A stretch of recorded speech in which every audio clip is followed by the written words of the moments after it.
Guys to my YouTube channel. From today onwards, we will going to start studying about the important concepts of statistics. So in the last lecture, I taught you that we'll focusing majorly on four areas: introduction to statistics first, then descriptive statistics, then probability concepts, then we will focus on inferential statistics. These are the four topics that we will majorly focus in this particular course. Okay, so first we will start with the introduction to statistics. So these are the topics that are very important for beginner point of view to know, like what is statistics, what are the types of data, what are the types of statistics that you have, what are the types of variable you have, population sample, sampling technique, how the data analysis procedure happens. These seven steps you have to know it thoroughly. So first we will understand what is statistics. See, I will, before going to definition, I will tell what statistics actually does. See, statistics is a mathematical world. It's a mathematical concepts which are used to perform data transformation, data processing, then data analysis, and try to gain the meaningful information out of the data. To get meaningful information out of the data, statistics plays a very important role. So that's why statistics is a branch of mathematics that deals with collecting, organizing, and analyzing the data. Collecting, organizing, and analyzing and interpreting the data to make the decisions or predictions. So that's why your statistics plays a very important role. Once you calculate the data, you can try to find out the meaningful information from the data. For that, statistics plays a very important role. The best example to represent statistics is, let's say you are having a data. Here I'll write data here, and here I will create 5 records. Here I will write, let's say, 15, 10, 20, okay, and 30. Okay, let's say, like, these are the four students who wrote the math examination, and out of 30 is the score. So to calculate the average mark of the student, what you will do, you will say 15 plus 10 plus 20 plus 30, you divide it by 4. So what will it be? 75 by 3, 75 by 4, which will be around 18.5. So the average mark scored by the student in this exam is 18.5. So this is one of the example of statistics. Calculate the average income of the city. So let's say if you have the city data. So from city data, what you can do, you can find the, like, how much income a person is generating in that city, you can calculate. Measuring the pass percentage of the students in the exam, that you can calculate. Measuring the average marks that a student has obtained, that you can calculate. These are the things that you can do using the statistics. Like estimating the average temperature of a place over a month. If you have the month data, if you calculate the average temperature of per month, you can get the what is the average temperature that has been there in this month, that you can find it out. You can predict the future sales of the company based on past data. Let's say in the month of April, if companies April, let's say if companies having the sale of 10, let's say, like 10,000 is, let's say, it is the sale. So in the May, what happened, the sale has been increased to 10%. So 10% of sales has been increased. So this 10% of sales that has been there, that is that is 1,000 rupees, the sales has been increased. So this particular 10 percentage also comes under the statistics. So what happening, you are trying to make out the conclusions out of this particular statistics. So that's why these are some of the examples that are crucial for statistics. So now there are some two types of statistics we are having now. One is the descriptive statistics, one is the inferential statistics. So what is descriptive statistics? I will take one simple example to and make you understand what is descriptive statistics. Okay. So in the descriptive statistics, what will happen? Let's say I am having the data. Okay. In the data, let's say I am having 5 points. One, two, 3, 4, and 5. So out of these 5 points in the data, what descriptive statistics will tell? Not 5. Let's say here I will write 95. Okay, 95 I'm writing. Okay. So now, what is the meaning of this data? I will tell you what is the meaning of this data. Here I will, let's say I'm writing 95. 95.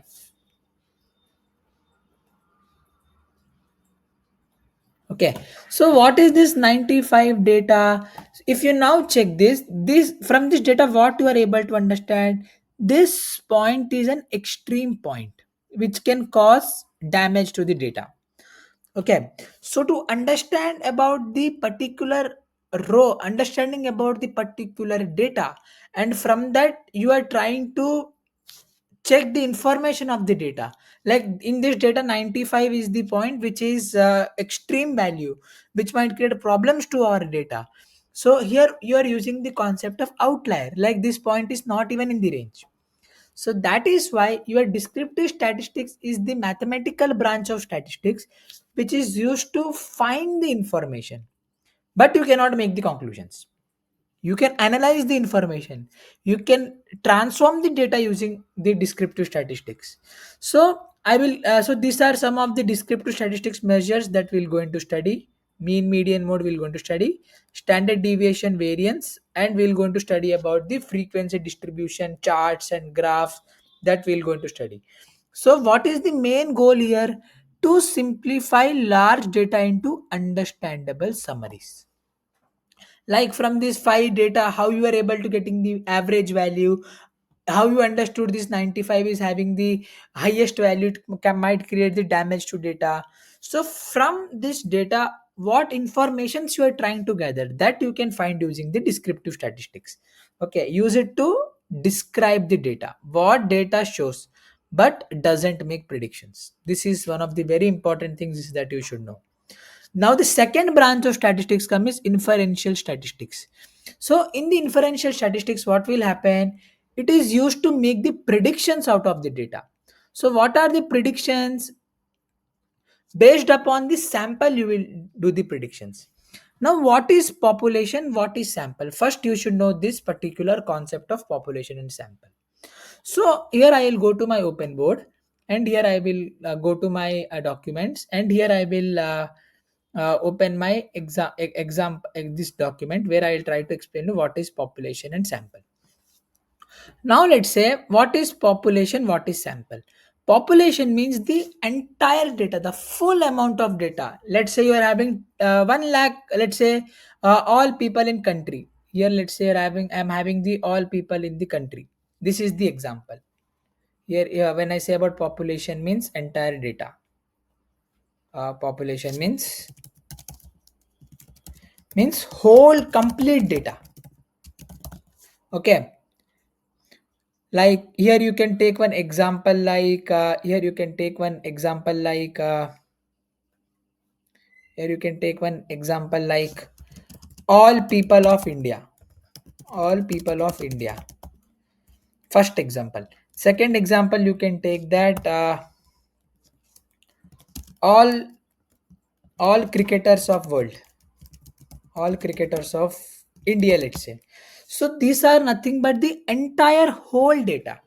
So to find the insights from the whole data is very complicated process.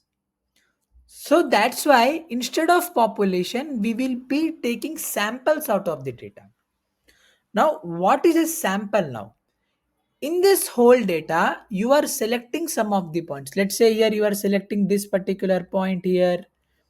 No, here I will highlight this point. Let's say you are selecting this particular point, this particular point, this particular point. Instead of selecting the whole data, you are only taking some samples. Like instead of taking 10,000 rows, 10,000 records, you are taking 100 records. You are trying to find the insights from the 100 records, and you are from that you are interpreting the results. So this is what sample works. And so sample means what? The data that that is present inside the population, you are sampling out. Let's say in Delhi you are having, let's say, four areas: Sarojini Nagar, Palika Bazar, where apna, this one near Qutub Minar region, and we have Gafar market. These are the four markets that you have in Delhi. So out of these four, these are the four, let's say, total markets are there in Delhi. To analyze information of all four areas are difficult, right? Enter each and every street of this market to analyze, to gain the insights about the particular four markets are difficult, right? So what you will do, out of these four you will select one market. Let's say you are selecting Palika Bazar. In Palika Bazar you are trying to gather the information of entire Palika Bazar. So what is the benefit? Instead of finding information on both all four, you are finding information only on one place, and from that you are interpreting the results. So this particular one place that we decided is called as sample. So here, let's say if I write the example, if I write the example of sample here, sample here, if I write sample here, sample, uh, here I will write the examples. Let's say here all people of India. Instead of writing all people, 100 people of India. Selecting 100 people of India. This is one of the example. Here you can write selecting Virat Kohli of India. Virat Kohli of India. So here what you are happening, instead of selecting everything, you are selecting a particular, you are taking sample out of it. Now, one very important information when I say about sample, this sample is always subset of population. So here I will write this news also here. Sample is subset of population always, because from population only you will take the information of sample. That's why it is the subset. So I hope you understood the concept. So these three that we got here are collected indirectly from not indirectly, directly you collected the information from population only. So that is why your population and sample plays a very important role. Very simple example, Ra. Population means the all population of India. Sample means 100 people of India. Out of 150 crore population of India, you are selecting 100 people, and you are trying to make the conclusions out of it. Is nothing but sample. I hope you understood the concept of sample and population. So now we will go here. Yeah.